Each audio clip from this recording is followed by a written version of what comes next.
This is Democracy Now!, democracynow.org, The War and Peace Report. I'm Amy Goodman as we return to my interview with Anthony Shadid, the Beirut bureau chief of the New York Times, two-time Pulitzer Prize-winning reporter. Shadid is one of 4 New York Times reporters who were captured together last month in Libya by Gaddafi forces. They were held for almost a week after covering the conflict there between government and rebel forces. Can you talk about the difference between the rebels and the Gaddafi soldiers? When you were in Benghazi, you were staying in the same place as our colleague Angelique Comet was. So you spent a good amount of time interviewing rebels as well and just the general population. The rebels are absolutely a disparate group, and I think I met out in Derna, which was the seat of an Islamist insurgency in the 1990s. I met veterans of the war in Afghanistan. They would describe themselves as Islamists. I think when you go to other places like Beta or Benghazi, you meet people who would, again, I mean, these are terms that we throw around, but it would describe themselves as liberal or secular. It's a broad spectrum that is represented within the opposition, and obviously the unity right now comes in pursuit of overthrowing Colonel Gaddafi. You do wonder what the day after would be like, or you wonder even if there is a stalemate, how much problem there is, how many problems they're going to face in trying to keep cohesion within the ranks of the rebels, within the ranks of the opposition.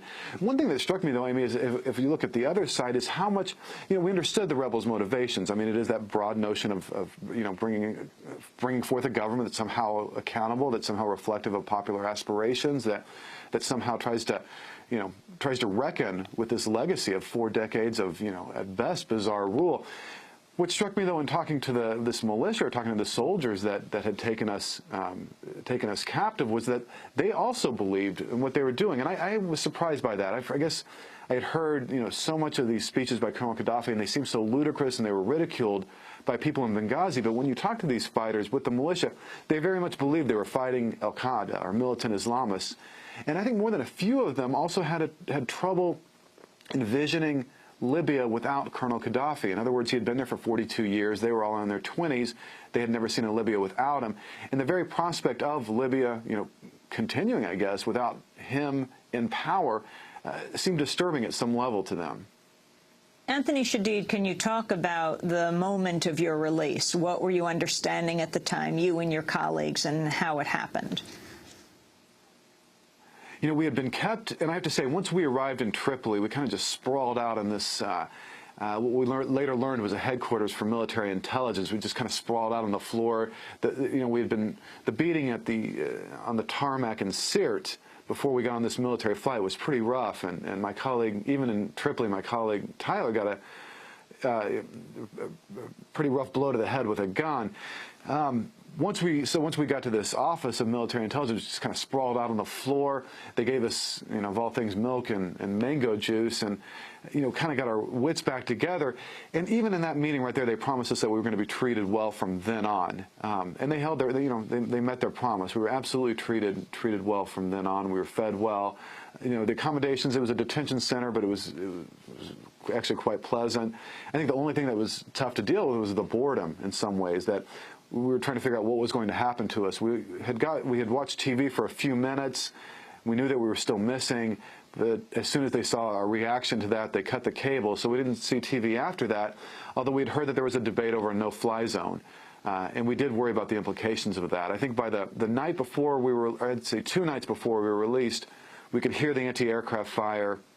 We were in what they call Bab al-Azaziyah, which is the headquarters for Colonel Gaddafi, so we figured that the no-fly zone had been imposed, that there was bombing going on. We did hear the anti-aircraft fire, and I think, 4 journalists sitting together, they're just going to let their imaginations run wild, and they did, and we were worried that we would be kept days, weeks, even longer as hostages, who knows. And again, it reminds me of what happened in Baghdad in 2003. I think a lot of journalists left Baghdad in 2003 because they feared what the Iraqi government would do. In the end, the Iraqi government did nothing to them before it fell. And I think this was a similar situation here. Again, you could tell from these officials that we talked to in Tripoli that they very much were determined to show that this was a legitimate state, that the state still had prestige, that this the state would play by diplomatic rules, essentially, and they did. And the Turkish diplomats who facilitated our release were told, I think, 4 times that we were about to be freed. The 4th time we actually were, and Sunday morning we were taken, we were blindfolded as we left the compound, and then taken to the Turkish, well, we were taken to a Libyan office, and then the Turkish embassy, and from there we were driven to the Tunisian border. And how did that feel? You know, it felt, well, you know, I want to say, you know, you felt jubilant or you felt relieved, and I'm not sure that was the feeling. I think it was more a feeling of, I don't think any of us talked all that much, to be honest. I think a lot of us had a lot of guilt over what, you know, the fate of our driver, we still don't know what has happened to him. We fear the worst, and we talked about, that was the subject of a lot of our conversation over those 3 days in Tripoli. I think a lot of us felt guilt about what we had done to our friends and our families.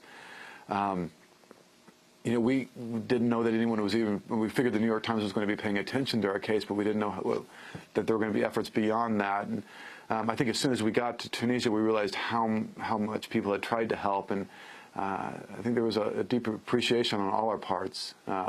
Anthony, who was your driver? Our driver is a man named Mohammed Saklouf, and the first day I worked with him was the day that we were captured. He had been working with the photographers earlier. He got out of the car, as we got out of the car on one side when the gun battle started, he got out the other side, and that was the last moment we saw him. You know, we did fear for the worst, but the newspaper has sent in 2 people to try to determine his whereabouts. His family believes he's detained. His body has not been recovered if he was killed, and I think there's still a search going on to try to find out, you know, what happened to Mohammed. What was his profession before he was driving you? He was a student. He was a young student. He was 21 years old, and we'd been staying at his family's house. Actually, not his family, but an uncle who had let us stay at his house, and his brother was also working with us over those days in Benghazi and Ajdabi, and then further west in Ras Lanuf.